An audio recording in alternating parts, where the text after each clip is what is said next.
Yo, yo, yo, guys, what is up? And welcome back to another episode of the Warriors Invitational. It's your boy Gotham with my boys Matt and Chuck.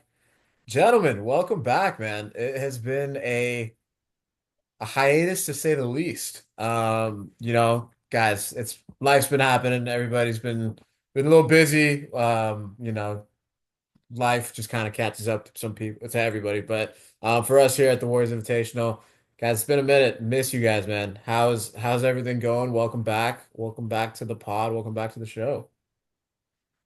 Yeah, it's been exciting times in all of our lives, except when it comes to the Warriors. So yeah, no, things have been really good. Apologies in advance to our audio users for the dog cage match going on behind me. But yeah, no, things have been great. How we doing down there, Matt?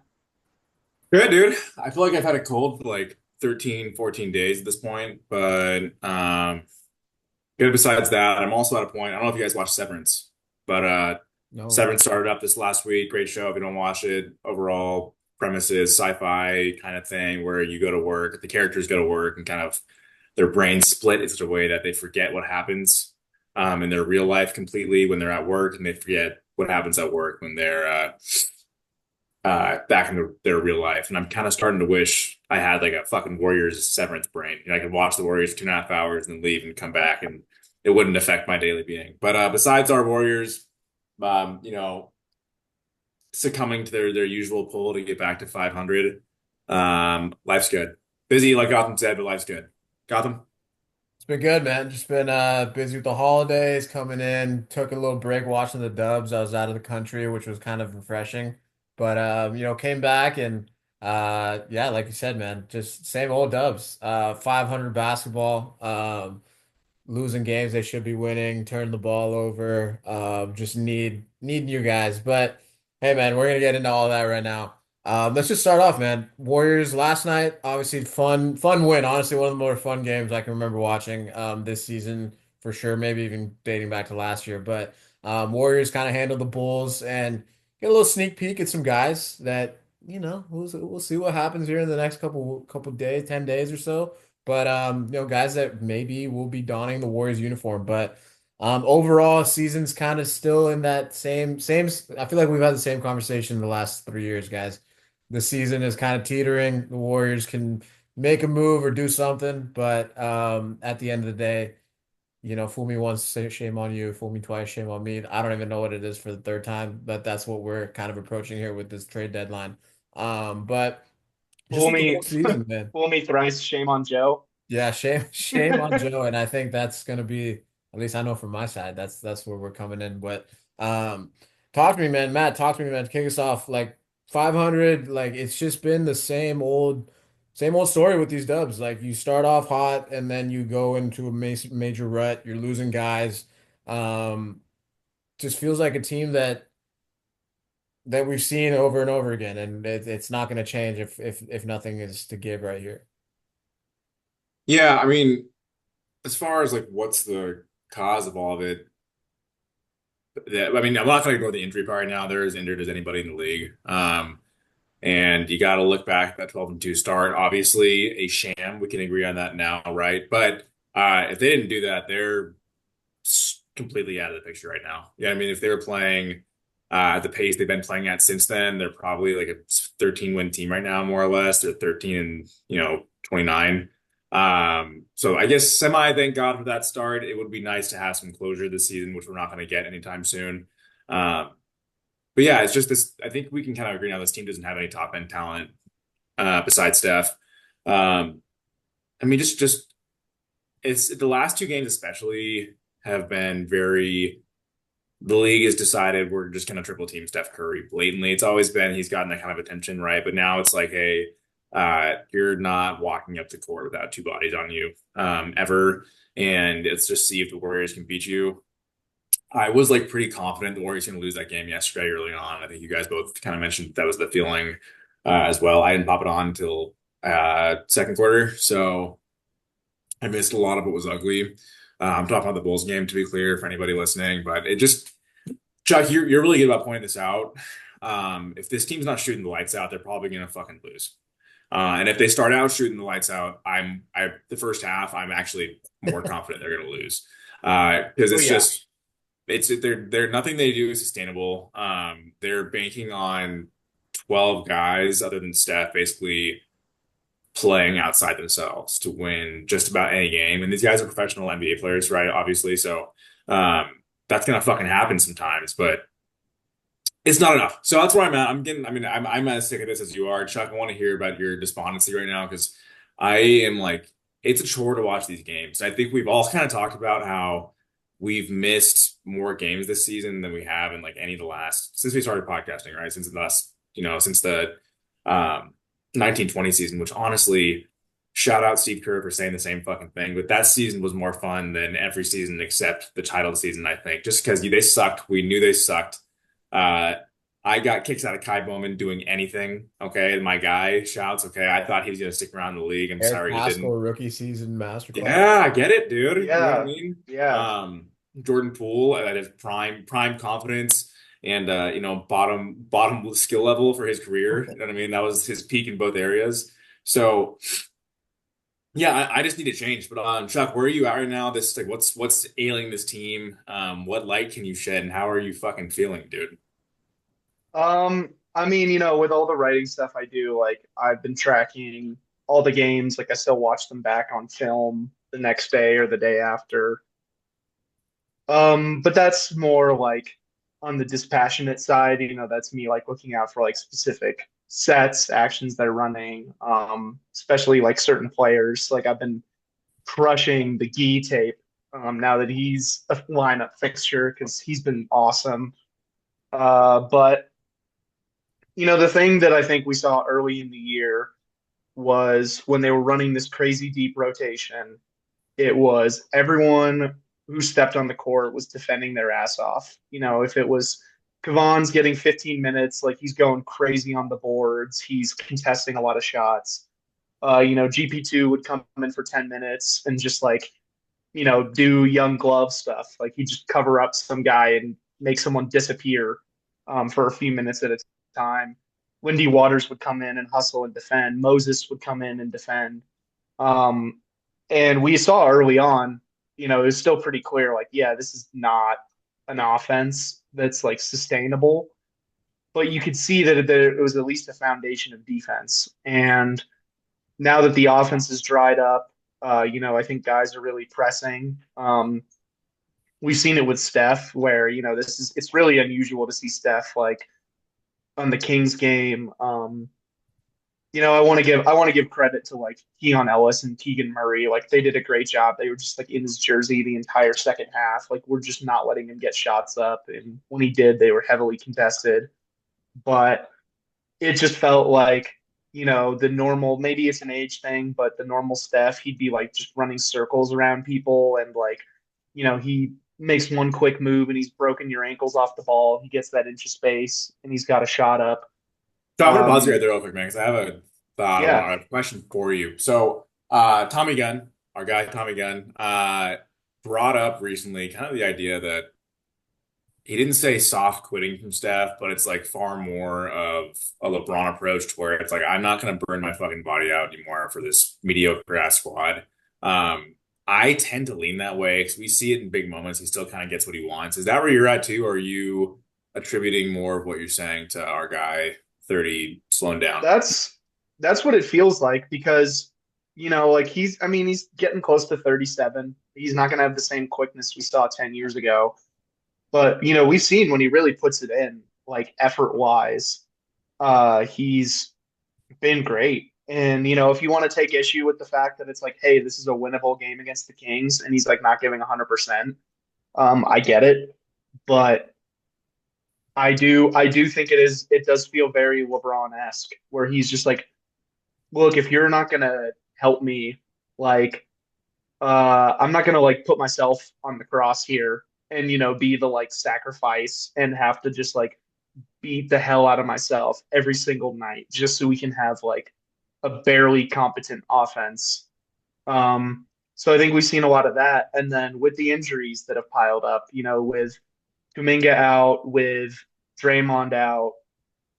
Who else? I mean, obviously, uh, who else are they missing? Slow-mo's out. Yeah, Slow-mo's out, and Pajemski missed a lot of time too. That's who I was thinking of. Um, outside of Draymond, like, are those all their most important players or their best players? Not necessarily, but when the whole ethos was, hey, we're going like 11, 12 deep and everyone's bringing it defensively, that doesn't hit the same when everyone's got to play, 20, 25 minutes. Maybe it's different if you're D Santos and you just like have boundless energy, which it seems like he does all of the time. But you can't get that same compete level when everyone's tired. So I think what we're seeing is, yeah, the offense hit a wall, and I think it was bound to hit this wall with the way the roster is constructed. But now the bottom is just falling out of the defense. Like they're just getting lit up more often than not. And if you're a team that is going to give up like 120 points on a lot of nights, and you're struggling to get to 100, it's just going to snowball. And I think this is what we're seeing it snowball. They can still have games like the Bulls game, but I saw an interesting stat where it was the bench unit ended up a plus 33 on the night, and the starters were a -7. That was the biggest net rating gap between the team's starters and bench of any game the entire season. So, like, yeah, they blew their doors off, but it took like a true outlier performance from the bench just to have like the kind of win they should be getting against a team like the Bulls. Um, so I think that's kind of where I'm at is, like it hurts to just watch these games right now. Like it hurts to see Steph, not giving it all because he doesn't want to use his finite amount of energy on a team that's just mediocre, on a team that needs him to be at his best every night just to have good offense. And yeah, it's just brutal stuff, man. Like I get it. I get it when people say it's like, oh, well, you're in the hunt, whatever, like all that. But it's more frustrating because there is hope, if that makes sense. Because there is hope that like, oh, if they made some moves, if they could get healthy, like maybe they could be a little more competitive. Um, and I think that it's the hope that kills right now. Yeah, Episode title right there. it's the hope that I mean that's a good one right there. I mean that's totally fair, and that's where I'm at with my kind of anger at this point of not just this season, like just since they won a championship. I think that for me and like really just like taking time to look at the process of this organization right now is just, it pisses me off every time I think about it because you go in that you brought up the 1920 season, Matt. You go into that season and you obviously know you lost Clay, Steph's out, he gets injured or whatever, 2 games in. You get the second pick. You blow it on Wiseman, whatever. You draft Kuminga, draft Moody. Like you have 3 picks in the lottery, and for all intents and purposes, right now, like you missed on all 3. Like, yeah, Kuminga has got a lot of potential. Maybe he gets extended. That's a whole nother, topic of conversation that we're gonna get into at some point. But you're over 3 on that. And then to have the ego of your front office, and when I'm saying front office at this point, I'm discounting Mike Dunleavy because I fully have faith that Mike Dunleavy can and like the guy knows ball. He's 3 for 3 on his draft picks.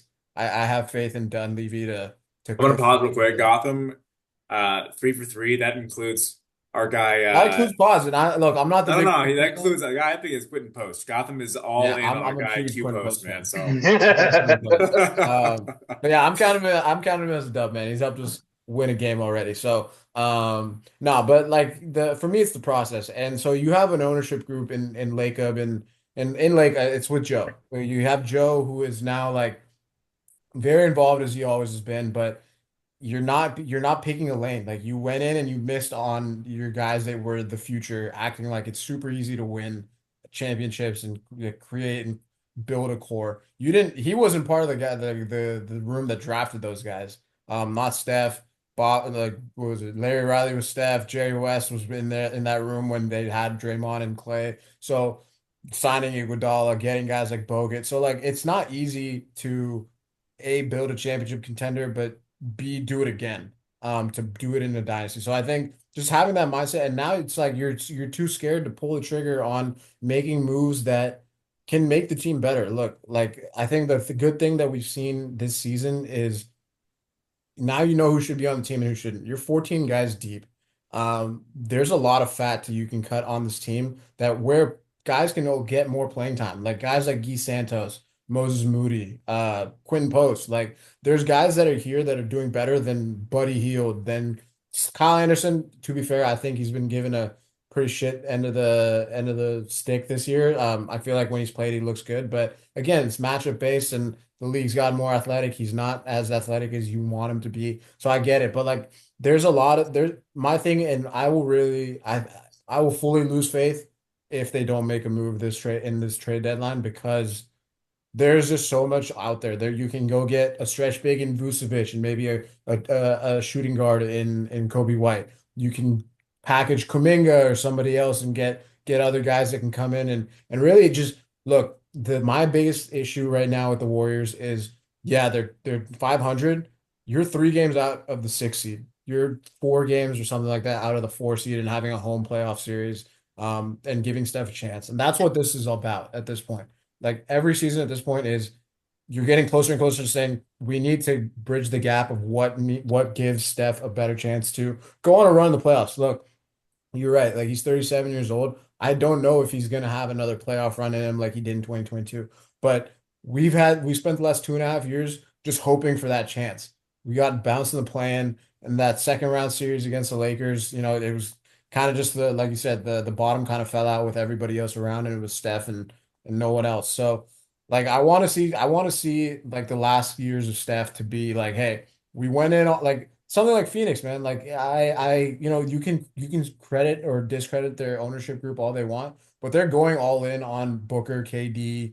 When they had they traded their young core to get Bradley or yeah, they traded their young core to get KD and KD and Beal. yeah, when and then I traded for Beal. So like I'm not saying like that there's not a exact science to this. It might blow up in your face, but the fact that you're trying to prioritize very mid-level NBA players for the future and you're getting guys on like I when I hear Steph and Draymond even say it like we're not trying to mortgage the future.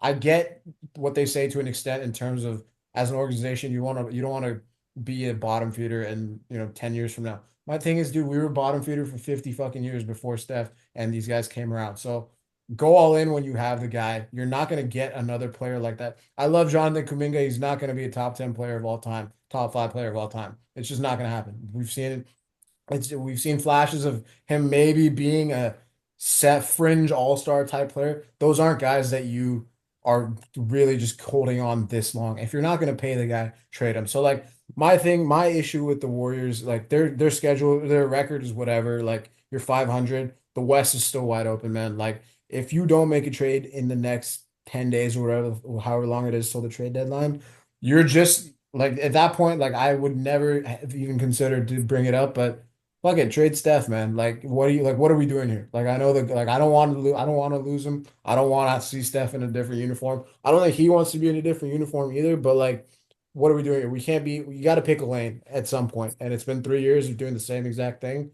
And yeah, go all in either way. If you're gonna go all in on building the new era of the Warriors, fuck it. I mean, ticket prices are gonna go down, and that's what I'm seeing right now. Like it feels like you're keeping Steph around to get tickets, and you're not going all in to Yeah, actually win. And so pick a lane. That's where I'm at, and that's what's been pissing me off this season. So that's that's the thing for me too, is if you don't make a move, the ceiling like, is what are like we doing here? Like the the ceiling is ceiling is the ceiling is the play in. Like if that, like if if you yeah, you want to be a 10 seed again and like get bounced in Sacramento, like dude, we could do that without having yeah. like all these guys on the team. Like we could I guarantee you get like the Hornets roster and we could probably make that work with like what we've got here. So like the goal So yeah, that's the thing to me too, is like if I think it's different for like other teams where take like Dallas before the finals here. Dallas was getting down to the end and they weren't like healthy, they weren't really in the race, so they tanked it up like crazy for the last 3 weeks. It got them Derek Lively. They had basically like no young talent that wasn't named Luka Doncic. They got Derek Lively, and then it pushed them all the way to a finals run because it's like, oh wow, we finally And actually have some good young they talent. were they were And in the play-in last year and traded for Gafford in Washington. They made a move exactly, yeah, in a Western Conference that was very wide open. Look, man, like I think outside of the Thunder, who again we haven't seen like the thing with young teams and especially Warriors fans should know this that it takes you need to go through those beatings in the playoffs to get over the hump, and that's just a tale as old as time. Like that's how it's going to happen to get to be a champion. And so right now in the West, nobody's at that level where they've gone through the punches, they've gone through finals runs, and the Mavs, the Thunder, like the T-Wolves, like they're all on the cusp. I'm not saying that there's not good teams out there, and there's not teams that are gonna get over the Warriors and be like, but the Warriors have the experience on their side. They have Steph still playing at a very high level. Get a real team around him, man. Like we can't be having like I love Quentin Post, but like you cannot be like relying yeah, on Quentin Post to be like that I difference, love Quentin Post, man. which It's he been a fun, was. this is a But crazy week. like you see Steph with like a stretch he, five, and like that, like you're seeing like okay, this is what works with young rookie dudes like a guy like Vucevic. You tell me you can't fit in on this roster. You tell me you can't get a guy like Kobe White or man, watching Zach LaVine last night, that was a whole nother thing. Like, come on, we could have got Chris Paul and a pick and netted a first round pick while getting this dude. Like, so, but that but larger yeah. thing is like there's a lot of room. Like, all it's gonna take, you're a 5 game winning streak away from being back, like very much in the mix of like a top six seat. So, like to say that the season's over or like you're not, the Warriors are kind of stuck in kind of this perennial plan thing is not even like if you there's a way out of it is my thing. And like you gotta have the balls to make a move. And I think Lacob's shown so far that he doesn't have the balls to make a move and make move off of say that Wiseman was a like I think it was just a kind of a reactionary thing where they traded 5 second round picks for GP2, but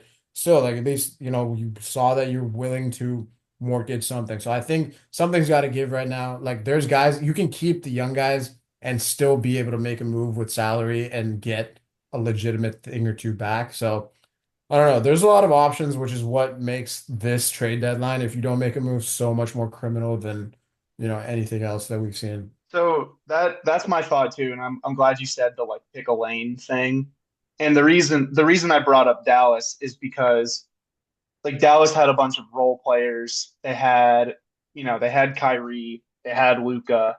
Like they clearly had like the guys that they thought they could build around. They just didn't have like kind of that injection of talent.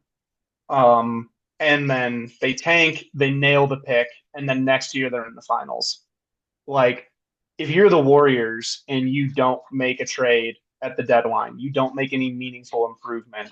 That leaves you two options. Like either you can keep Steph and Draymond as healthy as you can, try to compete for a play-in spot, inevitably get bounced. Like if you don't get bounced in the play-in, like first round you run into Oklahoma City, or like that's just going to be brutal. Or like whoever else ends up to like Memphis is firing on all cylinders. They're deep, they're athletic. There's no way we could keep up with them. So it's either that or you basically shut Steph and Draymond down. You call it a year, you tank. The problem is that if you do that, like you already have so many, you have Pods, you have TJD, Kuminga, Moody, and Post. So if your goal is to tank, it's like, are we going to use 6 roster spots on unproven players when we have Steph and Draymond? That just doesn't make any sense. So like if you go in with a plan of like, hey, um, like we're gonna tank, we're gonna shut them down, and then we're gonna go like balls to the wall trying to build this team up in the offseason. Okay, but if you don't make any moves at this deadline, like I don't know why I'd be inclined to believe that that's actually the plan. I think Trey, like I get what you're saying, where like if they really are this unserious, like I would completely understand if Steph is like, I'm gone. Like this is ridiculous. I wouldn't want to just like, be like, all right, let's get out ahead of this. Let's deal him Yeah, yeah, because Gautam, I'm totally, yeah. I think, I It would think have like, to come from if, Steph. It would have to come from Steph being like, I'm out. But I don't think yeah. that's the thing. I don't think that's but like And either just trying to way, like say like, hey, this is where we're at. Like you gotta pick a lane. Like there's no point of keeping Steph if you're just gonna be a mid 10 seed. yeah. And if you're so mediocre or unserious that Steph asks out, or that you feel like trading him would be a good move, like that's a serious indictment of Criminal. ownership. Criminal. It's terrible. And so the only avenue I see is you don't have to make moves. Like there's no magic fix it move that's gonna take this team from like extremely mediocre to like, oh, they could like do like the Dallas run last year. Like that, I don't think there's any move that gets them to that point. And even if you somehow lucked your way out of the West and you like run into Cleveland or Boston. Like there's no ring coming, no matter what they do with the deadline. So to me, what I think is when I look at deals like Vucevic or Levine, um, not that it's only Bulls that are palatable, but like they're some of the most discussed options. What you have to do is you have to go out and show this fan base and you have to show Steph, Draymond, and Kerr, like, hey, we're serious, and we're trying. So, like, let's bring in a guy who's under contract for next year. In Levine's case, the year after that. Like, you have to go after guys, like, hey, as much as I love Lonzo Ball, like, going and acquiring, like, an expiring guy just doesn't really make a whole lot of sense because what that just is like lipstick on a pig, and then the lipstick's going to rub off at the end of the year and it's like, well, shit, now we still have a pig, so what do we do here? Like you need to make moves that make this team better in the interim. Like maybe it gets them to the upper end of that play in, like maybe they can go on a run and sneak like the 6 seed or the 5 seed. um is it going to be the championship type move? No. But what you have to do is you have to show them, hey, we're serious. Like this is a guy that's going to be around next year, so we can evaluate and we can see what else do we have to do this offseason to get this team over the hump. Just Um, and just to kind of piggyback off that, like we've seen them do that with the Wiggins move. Like we got Wiggins in that yep. 2021 season, and yeah, I mean they took a flyer. I mean, and you gave up D'Lo, who you already were gonna move off of at some point. Like the writing was on the wall there. But again, like that was a move that poised them to win a championship the next year. Like Wiggins obviously stepped into that second option role, was an all-star. Defensively, we saw what he did. So like again, like yeah, is winning a championship possible this season? Probably gonna bet my house that they're not gonna do it. But you have like it's like a 3-year window and it's getting shorter and shorter each game, honestly. But like that's what you got to look to maximize right now. Like when we're saying go all in and 2030, like you won't even have to think about that pick, man. Like who cares? Like my thing is there's moves out there that you don't have to send the house for. Like nobody's asking you to send the house for LeBron James at this point or like KD, like the things that are gonna make, you're gonna have to give up so many different assets. You have guys contracts that you can move off of. You have a few picks that in the interim, the 2025 or the 2026 pick and the 2028 pick, when Steph is still under contract, that you can move. So like with all of that that's there, and so you can at least show, even then if you're trying to go get expiring contracts, that's fine if you can at least show like free agents that are looking to come, hey, we're still serious to build around Steph and Draymond and go in for even just forget about Draymond, like Steph, like we're gonna have like a chance to build something here in the next 2 years. So something for free agents to say, hey, like the Warriors might be like with the spot to go if we're trying to get, and I'm not necessarily ring chasing anymore, but just a shot to, do something special. So I don't know. Yeah, I'm with you guys. I'm with you, Chuck. Like that they have to do something. Like you can't sit here idle and just wish for another leap of Pods and Kuminga or whatever the hell you've been banking on the last, 2.5 years. It speaks to a lot. There's a few things, right? First of all, you guys both kind of hit on it. Like it's kind of a lot of why the fuck are we watching this at this point? I think fans are finally fans of media are finally aligned. And this has not really happened recently, but now we're getting a lot of like the Warriors front office is doing Steph a disservice hit pieces, which have been really great. And second, it's like the Gotham, you said it, man. They don't need to give up the future, man. Like there's no one's saying to do that. No one's saying to trade every pick. In fact, to be frank, there's not a single guy whom would demand such a haul. That's kind of, I think it's lost on this. Like, don't give up the future. Like, there's no trade in which the Warriors would even do that. So we get all these Slater, especially recently, unfortunately, like just basically these like hold on to the future no matter what things. Kerr and Steph and Draymond on the same page for some reason. Um, I don't, I don't know what's gonna happen. But again, the moves there has to be something small moves, right? And I saw a tweet recently. It was really good. It was something along the lines of like for the Warriors, the 21-22 Warriors built as a title team when they added Otto Porter individually? The answer is no, right? Uh, were they on was Jordan Poole popping on his own the reason they won the title? No. Right? Was trading for Wiggins the reason on its own? No. But it's like all those things in the aggregate were small moves. And it's like again, somewhat sporadic random things that happen, right? Especially in Wiggins turning his career around. Poole playing like an all-star for a season, Porter having his first and only healthy season in the last seven, right? That stuff's random. So, but it's small swings. They did a little bit, and now they need to do a little more. So yeah, I agree. Something's got to happen, and it's kind of getting to the point where I think you're seeing. I mean, I'm fucking disillusioned. You know what I mean? Are you guys like? I think we're all close to the end of this like run where it's like I don't really, and I will not be apathetic ever, but I'll be closer to apathy and like removal from this team than I ever have been. If this is the trend that we see. Um, going forward. If the trade Yeah, I deadline mean, is like, quiet. even just to think, I mean, we're seeing, I think I saw something on Twitter yesterday where the ticket prices for the Bulls game was $35. Like, it's the cheapest I've ever seen it. Like, you're seeing the fans kind of take a stand, like you said. I think the media hopping on is definitely a good thing, but the thing that is it's the gaslighting from the organization to be like, hey, like that you guys aren't realizing like this isn't like we are like I'm not saying fan GMs are like the be all and on like it's easy to do that stuff, but like trades are hard, man. But um no, like Just give us some fucking creativity, man. yeah, Like, you know like what I mean? Like, something. Like we we're just watched seeing the we're Suns just seeing unlocked. there's a 5-team trade going around where like the Bucks get Levine and like the Suns get Jimmy. I'm not saying like that's the type of move you got to make, but you're seeing teams that are willing to shake things up and say, hey, like we're gonna move. Things aren't working. Like we're gonna move off of what we have right now, and it hasn't been working here for 3 years. And like you said, Matt, like the 2022 chip they weren't good. Like we didn't go into that season saying the Warriors are going to win a title this year. Like you said, it was a perfect storm of guys developing. You made the right acquisitions from free agents, and you had Steph Curry. Like that was one. That was a year of lightning in a bottle.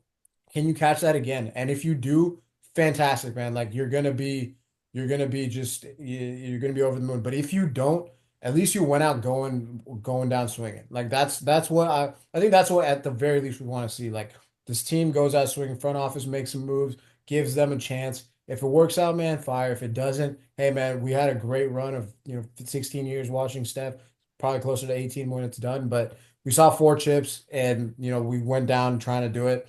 Then we can embrace the next era as well. Like you're not giving us an opportunity to go move off of the Steph era and say thanks for the memories because we have that hope, like you said, Chuck, and we're not able to say, hey, like we're gonna go do end this thing the right way and go all in on them. So yeah, I mean, I think the biggest thing is pick a lane and make something happen in this trade deadline. Otherwise, you're already seeing it. Fans are already getting disillusioned. Media's harping on. And look, man, Joe Lacob, for all intents and purposes, seems like a nice guy. Like the amount of vitriol you're gonna get like from this team if like this continues and you push Steph to the point of wanting to leave or things like that. Like I mean, we thought Molly's jersey night was bad. Like I don't know if this dude can step foot in his own building if that happens if this doesn't end the right way. Like and again, it's not a threat or anything like that. I just think he's gonna get booed a lot. But Yeah, January 6th, that chase, is that what you're saying, Gotham? yeah. I mean, no, no, I'm just, no, don't want to wish that bad on him, but it, I think what you talk to is like um before we get into our dealings here, like my thought on it too is, no one like loves an owner, and Some people love they a fucking owner, man, and it's crazy. some people do. I mean, they're like Ethan Sherwood Strauss is out there, and he's got his little cohorts, whatever, the 5 people that listen to his podcast. I'm sure they love owners, but like no one is just like if you saw, Steph Curry, if you saw Steve Kerr, like if you saw Mike Dunleavy just walking around, you'd be like, "Yo, like, dude, what's up?" Like, if you saw Joe Lacob, you'd kind of be like, like, cool, Joe Lacob. Um, if he is the guy who pushes Steph out of town, or even if he's just the guy who wasted like the last few years of Steph's career, that's like you can't show your face type shit, like that, when we're not gonna draw and quarter him in the street or like put him in the stocks and like throw tomatoes at him. But like this is a guy who's deeply, deeply egotistical, and I hope that he has a like, I need to look in the mirror moment and realize like I'm in it with this team for the long haul, and the fans will never forgive me if I'm the one who screws this up. And I, at this point, I'm hoping for him to do the right thing for the wrong reasons. Like if he just makes this team competitive because he's like, I'd like to like go out to a bar and not have like some guy walk up to me and be like, "Hey Joe, fuck you. Remember when you ruined Steph, or like remember when you traded him?" If that's what it takes to do, or like Gotham, like you said, with the ticket prices, if it's suddenly like, oh, I can't like charge, $80 to get in the door for a January game against the Bulls anymore. Like now I got to charge like 30 or 40. Like maybe him getting hit in the the more it wall hurts, is man. the thing that does it. So I would just hope like at a certain point he goes, okay, I'd like to make money, and I'd like to not be like public enemy number one in Bay Area sports. My other conspiracy theory is that, and this is fully just me, but uh Lacob's just gonna sell the team when Steph retires, and he doesn't give a shit right now. Capitalize on that Maybe. $9 billion I don't think valuation. so, man. Only because he's been in I sports don't think, ownership a long yeah, I mean, time. I He's don't know. like he's Again, got Boston Group this is and just me spitballing, but just trying to find ways to like make sense of the mediocrity. But um, I was just saying, I hey mean, man, he's $9 billion paycheck when you paid 450 million for it could be sneaky. But yeah, no, I'm with you guys. I'm with you, Chuck. I think Lacob is very egotistical, and I would hope like a lot of these media hit pieces, the ticket prices, everything like that is just like, yo, man, you at the end of the day, you're owning a team, and your shareholders are the fans, so do what the fans want. it's also like, I know Gotham, like, more. I know, Matt, you're not really a Giants guy, but like, when the Giants like don't spend enough money, you Yeah, know, I couldn't tell you what the hell Charles Johnson looks like. Like I don't think I've ever seen a picture of the I don't think guy. we I ever don't think will. I mean, I don't know if he exists. Like he's so in the shadows as an owner that like when they do BS that pisses you off, like there's no face besides like the GM where Yeah, you can be like, dude, what the hell are you doing? Lacob has so publicly made himself the face that he's going to have to live or die with the good or bad. So like if you're the owner of the team that's this public facing that screwed it up, like you're not going to be able to like show your face without Warriors fans getting up to you and being just flipping you the bird or being like, "Hey, fuck you, Joe." Like that's going to be his existence if this goes as poorly as it's going. So yeah, that's just kind of my little like, "Hey, Joe," on the off chance you this come to your ears, know that we will yell at you until the end of your days. If you screw this up, you will have your food spat in. You will have all kinds of nefarious shit going on to you. So either put your money where your mouth is, or get ready to pack up and move out. But hey, Bad time to be a billionaire. That's not happen. Having your shareholders happy too. So yeah, it's a little rough out there.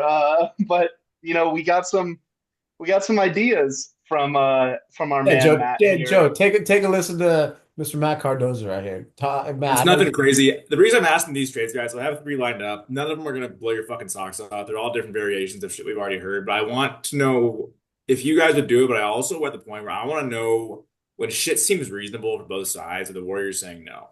That's what I kind of want to get from you guys right now. Are the Warriors saying no, even when the trade is like, no, we're not losing or giving up anything of worth, right? Uh, Number one, ready to go? Let's hear it. All right, we got Vooch, Kobe White, Torrey Craig for Dennis, Gary, Loondog, Moses. And here's the deal. I think it's got to be two firsts in that deal, if I'm being honest. I think it's 25 unprotected, and I'd say 27 lottery protected. Uh, First of all, are we saying yes? I'd imagine probably, but also where are we at? I will start with you, Chuck. Go.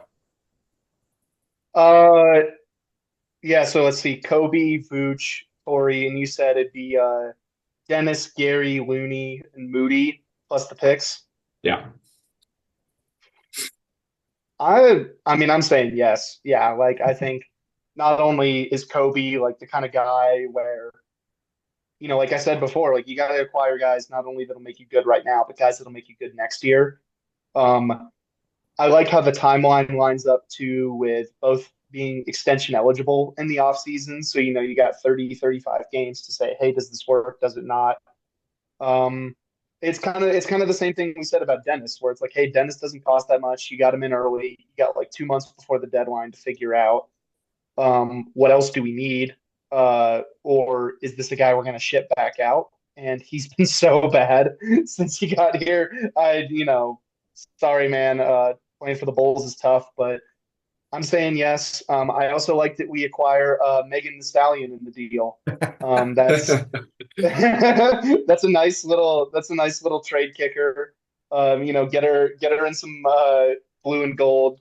So I'm doing that, and I think yeah, like I think the Bulls they're so starved for talent. Like if they're like, hey, if we make this trade, they might still be a play-in team, so we may get a pick in the teens, and then add in another 2027 first plus Moses. I think I'm doing that too if I'm Chicago. Like I think both sides would be like, You think our current Warriors brass does that deal?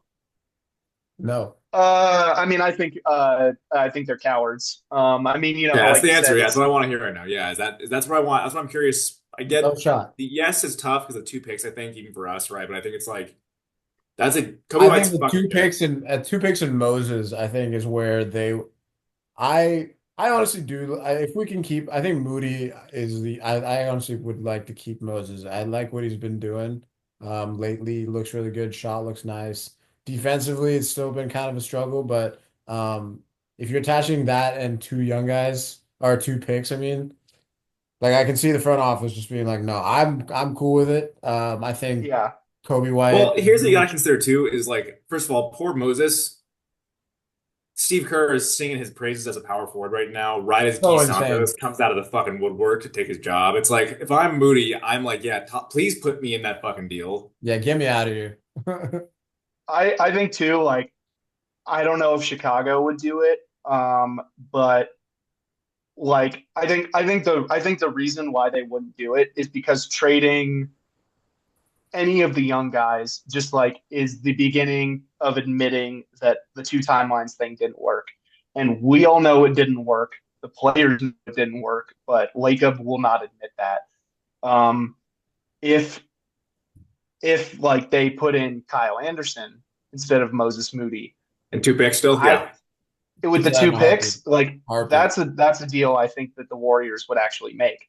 because it's like, hey, whatever, these are like the vets, like these are the signings that didn't work out. Like, Kavan, Gary, sorry. But like No, you're that I Expiring think is expiring money too.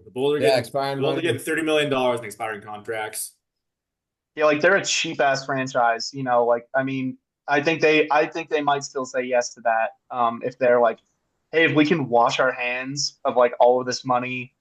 They got Lonzo too, like expiring. So if they're just like shit, if we got 50 million in expiring money, like, and we get a couple of picks, I don't know. I don't know. What do you think, Gotham? You think Dubs would do that? Um, I mean, I have no faith anymore, but like I think from if you're just looking from a risk reward standpoint, like I think if you switch out for Kyle Anderson for Moody, I th would think that they're more inclined just because, like you said, just with the whole two timeline thing, you're keeping some young guys. Like the future without if you're gonna give up two first round picks. But yeah, I mean, it makes sense. Like I don't know why. I think both teams get what they want out of this. And yeah, the Warriors get an opportunity to assess if they can go on a run with, I think Kobe White just being a legit scorer. You can just toss him in at the two guard spot. He can handle the rock too. Like you can obviously play him as like kind of a backup point guard. Playing with pods as well.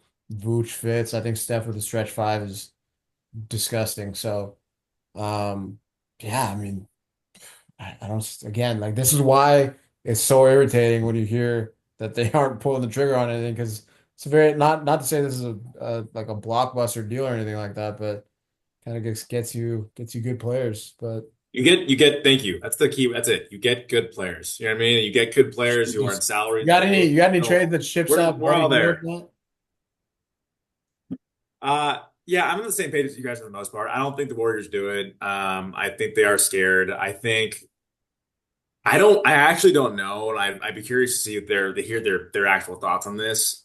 What do they view Moody as a piece to move? You know what I mean? Like we don't get it still, obviously.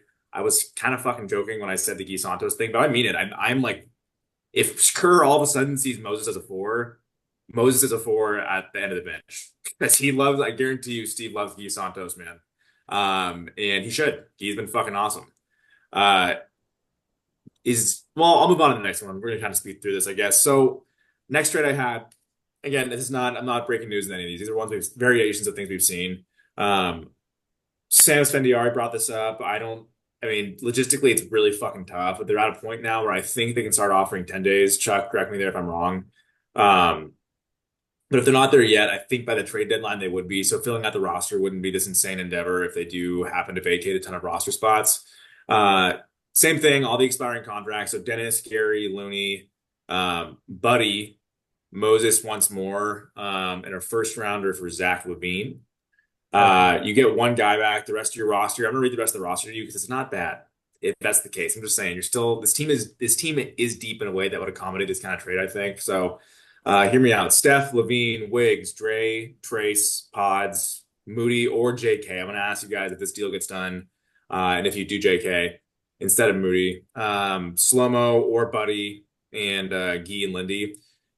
So before you even respond, does this deal happen? Do you do this deal for the Warriors if it's JK instead of Moody? And also keep in mind, I'm sorry, the Warriors keeping both, JK at 30 million next year and Wiggs at 27 million next year. General food for thought. Chuck, fires off again, man. yeah, I think if the timing is right and they can do enough with the roster spots to get that done. Like again, this goes back to the early season identity was all depth and defense and everything. I think this is the kind of move you make that indicates what I said earlier about, hey, let's get this guy in now. He's got 2 more years if he picks up his player option, if I'm remembering correctly. And I mean, I know most guys are inclined not to pick those up, but it is a shit ton of money. I think it's like a $50 A shit million ton of dollar money for a player guy who's option. missed some time from injuries. Yeah, like I lean towards like that's unless he just like goes nuclear and starts scoring like, you know, 30 a game. I think that's an option he's going to pick up. So, I mean, it's kind of a win-win. And yeah, I mean, you can scrape it together with the depth. I mean, it does leave the center room looking pretty tough, but post, like giving them some good minutes is exciting. So I think you kind of bank on like Steph Levine. Let's see what that does for the offense. Wiggins, Draymond are going to be shouldering a lot of the load on defense, but I think that gives you a good framework of like, hey, maybe like the offense just becomes so good with Levine, who has been like an upper echelon offensive player this year. He's shooting the cover off the ball. He looks a little more explosive. He's doing everything you want from a scoring guard perspective. So I really like that, and I think that's the kind of deal that Mike could also sell ownership on if you switch in Kuminga. Again, it comes back to like the do you want to admit failure for the two timelines? But if you can convince them, it's like, hey, this guy's about to get paid. We don't really know what we want to pay him. Um, Well, it's if you also like can, this guy might get paid close to as much as Zach LaVine is making right now, and I think Yeah. as of the moment, yeah, it's yeah. not a question who the better player is, obviously. And we know the Bulls too are willing. Like, I mean, we saw the thing with Giddy. Like they're willing to take guys who are about to get paid and just be like, we'll figure it out later, because we're the Bulls. That's what we do. Um, we do dumb shit. And I think if you could sell them on like, okay, yes, we're trading Jonathan, but it gives us a win now move. Maybe including Kuminga is enough for the Bulls to, it's like, hey, here's a ton of expiring salary, and here's like a guy you could help build your future around. Maybe that's enough to like convince them not to include any draft picks. I think Kuminga is like the kind of guy that Chicago would value that heavily, where it's like, hey, this guy's exciting. He's got a lot of potential. He's young. Like this gives us the kind of the runway. So once again, I kind of think both teams would be in on that. I think it'd be a tough sell to finally, end the Kuminga experiment. Maybe they'd be more willing if it's Moses and a pick. But I think either way, Levine's exciting, man. Like Levine sells tickets. Levine makes this team better. He's fucking I good. That's part He's of it. he's so he's really aesthetically good. pleasing to watch, man. Like just a hooper. My thing with the whole I would do that in a heartbeat, by the way. I want Levine on this team, but my thing is I think we're I don't know if we've talked about this enough, but I think the Warriors are gonna have to make a decision between Wiggins and Kuminga. I don't see a world where they're paying Wiggins, 25 or whatever he's making, and then Kuminga 30 plus. So based on that, I would want to see like I love how Wiggins has looked this year. I would love to have him on the team. And if you are not going to pay Kuminga, then you've got to trade him at this deadline. His value is not going to be any higher. He's had some good spurts this season. He's obviously coming off an injury right now, but if you know for a fact, like, hey, we're not going to give this guy the money he wants, then I'm with you, man. Like, you pull the trigger to get a guy like Zach LaVine, give him all the expiring contracts. You still have, what was that, 10 guys right there, and you still have the ability to, like you said, add some 10 days, but you've got a stretch five in post. You've seen what Geek can do as a stretch four. Draymond's coming back. Like, I think you've got to make that move. But yeah, Levine makes you better. Just watching, I'm just thinking to every game that we've lost that you just said, hey, we just need another guy that can put the ball in the basket, can dribble the ball well. And Levine does that. So, yeah, I think that's something you got to consider though. I think this whole Wiggins Kuminga thing that we've always talked about is going to come to a head pretty soon. And if you know that Kuminga is not the guy you want to pay, then go get a guy that you're willing to pay big bucks for, and that's Zach LaVine. So I agree in mostly all fronts. If they did move Kuminga in this deal, I wouldn't be heartbroken. Two things. First of all, this would line up perfectly with the Warriors' habit of paying fucking for shit they could have for free. You know what I mean? Getting Gary Payton for 5 second round picks, and they could have just signed him in the offseason that same year. Um, Second part of this, part of the reason I don't necessarily want to Kuminga in this deal is not because I think I like JK to be clear. I think he's like he was starting to look really good before he got hurt. Um, if they get Levine and keep a salary slot for Kuminga, there's some crazy sign and trade or extended trade possibilities this offseason as a restricted free agent for him. All of a sudden, if you're paying him $30 million, and you're putting that out and you're taking that's one big contract you take back. That's a few bigger contracts you can take back, but all of a sudden you've got optionality in a That's way fair. That's fair. I don't using mind Kuminga that in the point of view either. offseason that they wouldn't have. And then all of a sudden you're going into next season with Steph, Levine, Wiggs, Draymond, and then whatever you can get out of a Kuminga sign and trade. So I like that idea. I like that optionality. I hate that fucking word though. So here I am. All right, boys, last one. I think you're both gonna fucking hate it, so I'm just gonna go for it. This is Chuck. You brought up a big swing earlier. You brought up Levine as the guy that lined up with that just now. My big swing, and it's not just mine. It's actually Bobby Marks loves this for some reason, and I'm kind of in on it now. I think the Warriors should trade for Zion Williamson. Uh, I'm sending in this deal Schroeder, Peyton, Looney, and JK out. And this is, in my opinion, the highest upside move for this team. And I think, sorry, not Kuminga, Williamson, Zion's the best player available right now. No one's saying it, but if he's healthy, he's the best guy that's available. Um, you get that guy, you put Zion next to Steph. I'm sorry, it's hell on earth for whoever. Can you imagine Zion with I'm sorry, it's too much to even think about. Um, you're obviously banking on a shit ton. The guy's work ethic's been in question, his eating habits, his body, all of it. But again, you're sending out Kuminga, Gotham, you kind of laid it out. Are you paying both Kuminga and Wiggins? Probably not. Do you want Wiggins next to a guy like Zion? Absolutely yes. Um, I just think if this move works out, and again, there's a chance that Zion's hurt when you get him, and I'm actually fucking cool with it. Like I'm cool with him being hurt this year, soft tank year, fine. Going the next year fully loaded, uh, get a good draft pick perhaps if that's the way it goes, or just see what you have in the guy. But get him healthy. Sprinkle the Celebrini magic dust on Zion over the course of the next 6, 7, 8 months. Hope training with an all-timer and Steph and Dre, all-timers, pardon me, and Steph and Dre gets him in the right spot. I'm doing it. The team's left with Steph, Buddy, Wiggs, Zion, Draymond, Pods, Moses, Slow-Mo, Trace, Gee, Gotham's guy, Post, and Lindy Waters. Okay, I don't know what that is. I have no fucking clue, but I know it's better than what we're watching now, and I know that there's not a better player they can get. And he's young. I'm sorry, he's 24, 25 years old right now. Who knows? But that's the best player you can get. And if you're Joe Lacob, you're trying to sell tickets, and you have a healthy Zion Williamson, that's it. What's the package for that again? What'd you say? Dennis, Gary, Loon, and Kuminga. Mm, And then yeah. like picks probably. I don't know what it's costing you because Zion's value is so weird. I mean, if it is a first or two, I'm probably It still is doing it. weird. Maybe I'm protecting that pick lottery this year, next year, maybe, I if at just all. hate But Zion, man, but that's not a lot to give up to get a guy like him. So maybe So I'm out of my I mind. Maybe New Orleans boxed at that. Chuck, what do you think?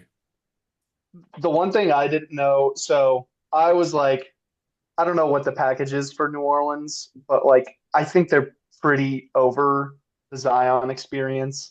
Like I think there's just too much like frustration and bad blood going on there. And I think they seem pretty committed to like, if we find ourselves in Cooper Flag, Dylan Harper territory, like we've got a new direction to go. They've got Trey Murphy, they've got Herb Jones, all that. But the one thing I did not know when looking at Zion's contract, so he's got 36 mil, then 39, 42, 45. Got the fat clause, Um, doesn't he? dude, like he's that's so insane, bro. Come on. none none of his upcoming years are guaranteed. So if you trade for him and he doesn't work out, like, yeah, like I think you're right, Matt. Like it's like, okay, let's try to get him healthy this year.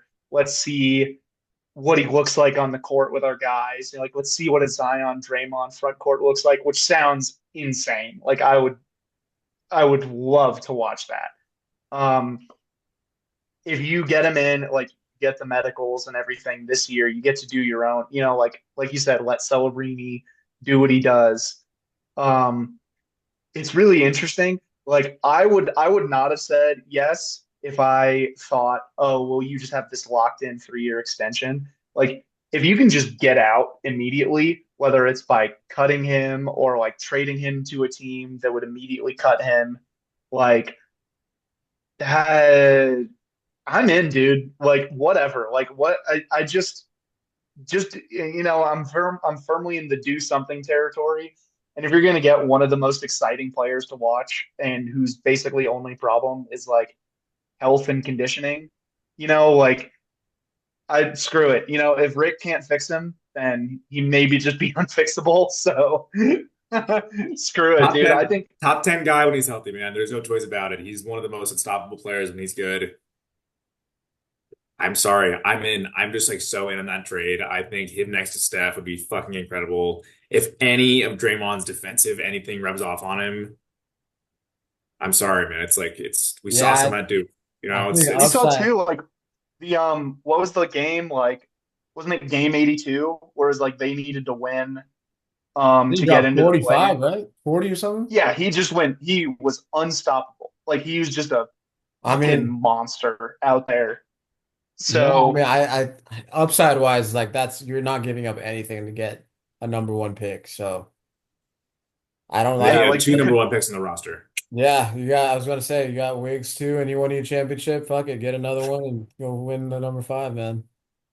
the track record on buying low on number one picks that have run out their welcome in their home city, pretty good. I So, guess obviously very Wiggs' thing was different players. work ethic, right? Like they're just like, oh, he doesn't try. Zion's is he can't stop eating. Like I guess we can fix both of them, man. Fuck it, you know. Dude, you know what'll fix them will be like some avocado toast, like some free range meals out there. Get that man away from the Those gumbo and the fucking hey, how diners. about the walk to work clause for Zion, man? Those San Francisco hills, let's get it. Ah, Come on. dude, he's picked just go down Lombard Street one time, bro. You'll be back in I'm shape. in. So you guys sound like you're converts, is that right? Yeah, I think you I'm convinced me converted. with I think you convinced me. Yeah. And again, you go in the next offseason, you've got I just can't. I'm sorry, you're good to go. I think you probably get at least the TPMLE, you know what I mean?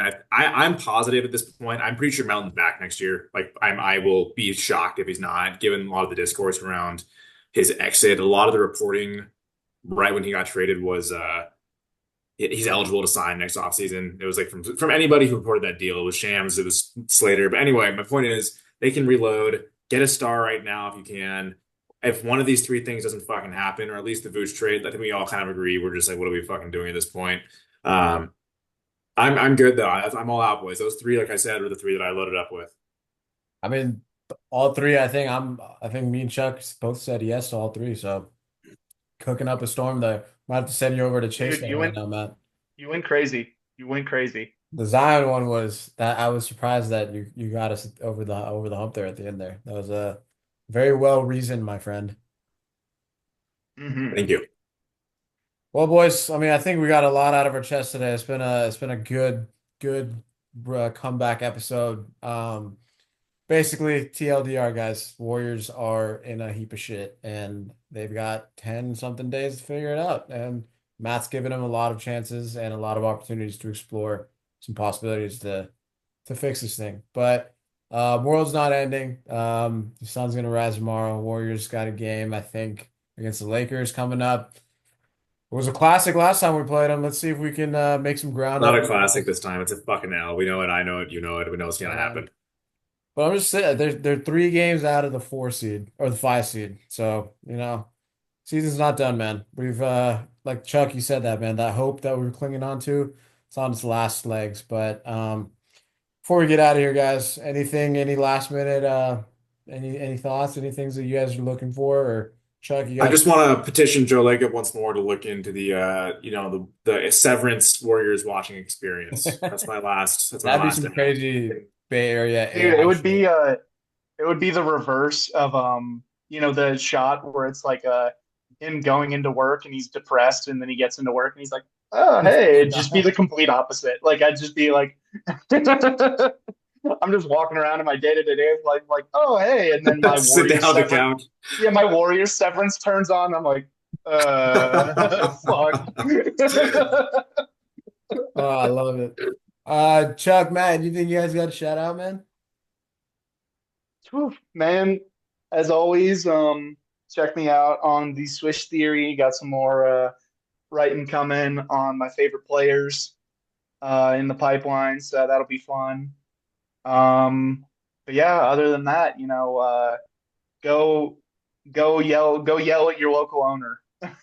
Bully your local owner. Oh man. Money.